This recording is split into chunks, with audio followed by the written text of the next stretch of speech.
Regardez-moi ce magnifique tifo. Rouge, comme un soleil couchant.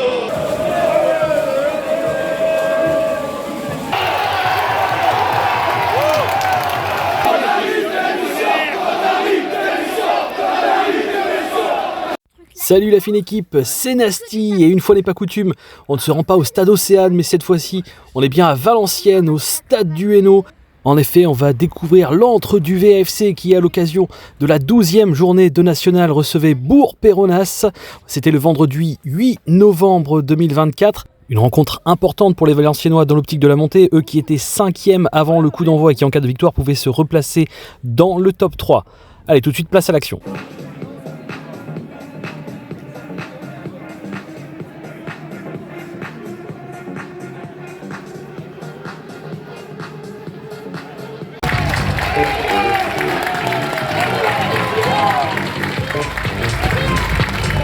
Et oui, vos joueurs sont là ce soir et vous aussi vous êtes là ce soir. Le COP est encore complet.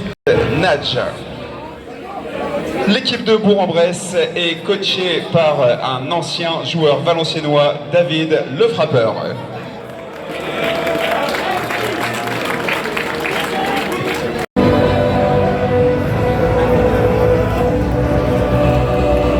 Regardez-moi ce magnifique tifo qui descend sur la tribune Lingesser.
Je te parie qu'il marque. Le numéro 14 est pas. Je te parie qu'il marque celle-là.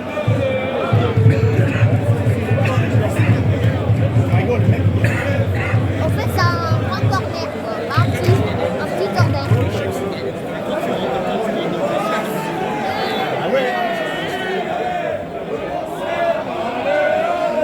Ah. Il faut prendre tout à l'esprit.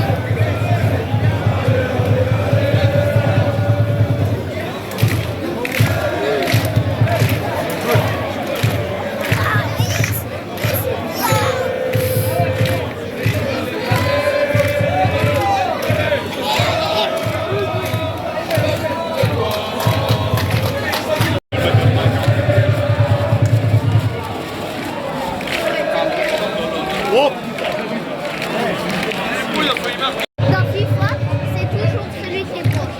Toujours. Il y a un proche, j'essaie de bloquer, mais il est de limite.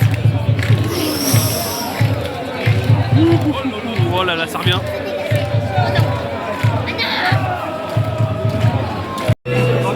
Rouge, comme un soleil couchant de Méditerranée. Rouge, comme le vin de Bordeaux dans ma tête étoilée. Rouge, comme le sang de Rimbaud coulant sur un cahier. Rouge, comme la mer qui recouvre le désert de Judée. La la la la la la la.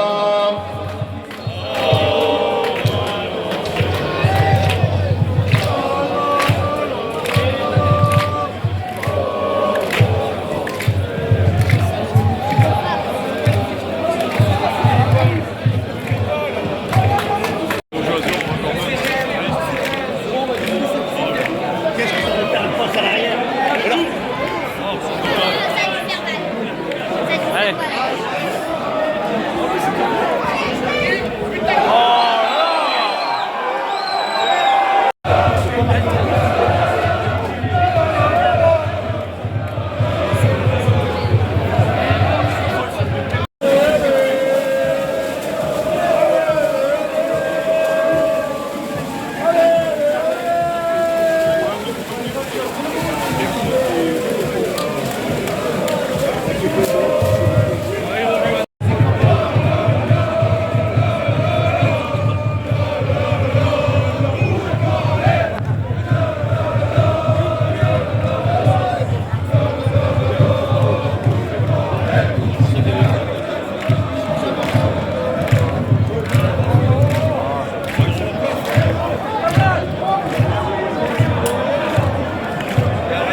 laisse numéro 7, Jordan Morel.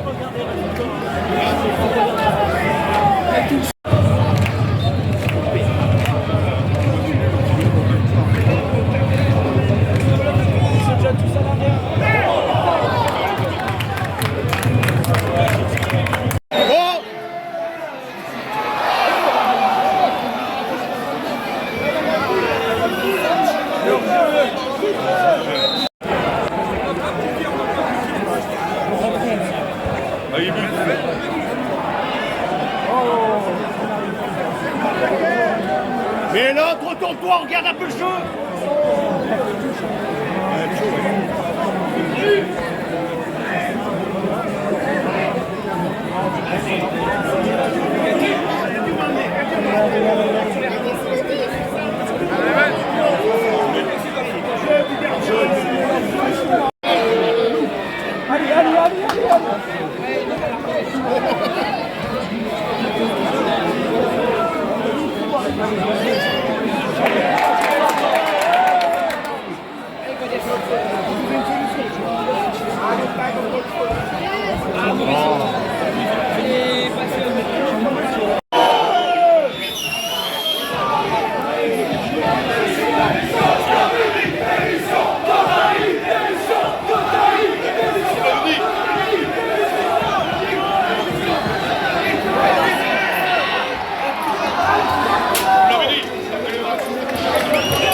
Il y a même sorti son staff.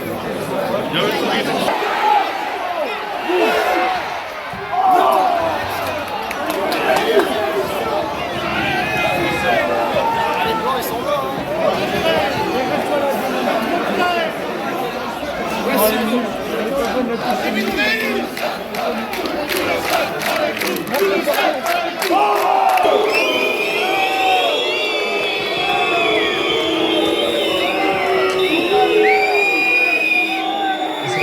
Cette rencontre sur le score de 2-1 pour Bourg-en-Bresse. Supporters, restez malgré tout avec nous, car même si le score n'est pas celui espéré, il y a quand même les 20 ans. Et voilà la soirée qui se termine donc par une défaite pour Valenciennes, très mauvaise opération d'ailleurs au classement, puisqu'il retombe à la 8ème place suite à ce match, et ça c'est vraiment pas bon dans l'optique de la montée malheureusement. Salut donc, c'est Nasty pour le débrief de cette visite du stade du Hainaut et de cette rencontre entre Valenciennes et Bourg-Péronnas. Très sincèrement, j'ai trouvé le stade magnifique. Bon, à l'intérieur, c'est assez classique, hein, c'est ce qu'on retrouve dans les stades qui ont été construits entre le milieu des années 2000 et le milieu des années 2010. C'est très très semblable au stade Océane par exemple, mais en rouge du coup pour les couleurs du club. Ce qui est toujours sympa, hein, d'avoir l'intérieur d'un stade aux couleurs du club. J'ai beaucoup aimé par contre l'extérieur, hein, cette espèce d'anneau argenté sur des espèces de pilotis ou de poteaux rouges. Ça rendait très très bien, j'ai vraiment trouvé ça magnifique. En plus avec la nuit qui tombait, c'était vraiment... On est vraiment sur un très très beau stade, hein, qui n'a pas grand chose à faire en national à mon avis, et qui serait bien mieux en Ligue 2, voire pourquoi pas en Ligue 1. Au niveau de l'ambiance, eh ben, alors c'était pas prévu du tout, j'étais pas du tout au courant, mais comme c'était l'anniversaire d'un groupe de supporters, hein, Génération Rouge et Blanc, bah, il y a eu une très très bonne ambiance avec un joli tifo, et globalement à la tribune côté COP qui était très animée.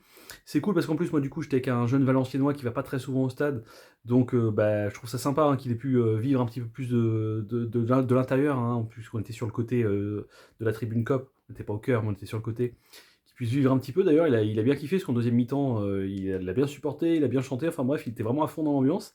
Donc ça c'est cool, hein, toujours de transmettre un peu la culture sport, la culture foot et la culture des tribunes. Sinon pour terminer, bah, au niveau de la rencontre, j'ai trouvé, comme je l'ai déjà dit, hein, sur Twitter, l'équipe valenciennoise assez naïve malheureusement. Notamment défensivement, hein, ils prennent 2 buts assez facilement, surtout ils prennent le deuxième but juste après avoir égalisé alors qu'ils ont égalisé en fin de match. Voilà, c'est dommage de se faire punir comme ça, surtout pour une équipe qui vise la montée, quoi. En plus, bah voilà, offensivement, j'ai trouvé ça un peu brouillon, un peu pâteau. Il y avait des intentions, mais voilà, dans la réalisation, c'était franchement pas terrible. Bref, tout ça pour dire du coup que bah moi c'était une très bonne expérience, très sympa hein, pour une première visite de stade en mode grand hopping. Alors ceux qui me suivent sur la réseau savent du coup pourquoi j'étais à Valenciennes et je risque d'y retourner hein, d'ici la fin de l'année, donc peut-être que je ferai un deuxième vlog au NO. En tout cas voilà, c'est pas forcément le but premier de la chaîne, hein, puisque moi ma passion ça reste le hack et donc l'objectif premier de la chaîne ça reste de suivre la saison et l'évolution hein, du hack. Mais voilà, je pense que selon les opportunités, notamment quand je pars en vacances, pourquoi pas, j'essaierai de temps en temps d'aller visiter les stades où je me trouve. Alors il n'y a pas de garantie de rythme hein, de publication de vidéos, mais si je peux en faire quelques-uns par an de visites de stade et de vlogs un peu en mode grand hopping, bah ça me ferait très plaisir parce que moi j'aime bien, au-delà de ma passion pour le hack, évidemment j'aime bien la culture du supporterisme et donc si je peux partager un petit peu ça aussi, ça me ferait grand plaisir. Donc voilà, à bientôt peut-être pour un nouveau vlog en mode grand hopping, je sais pas quand, je sais pas où, ce sera une surprise, pour vous sans doute et pour moi peut-être aussi. En attendant, c'était une expérience très sympa et je vous dis à bientôt pour un nouveau match du hack.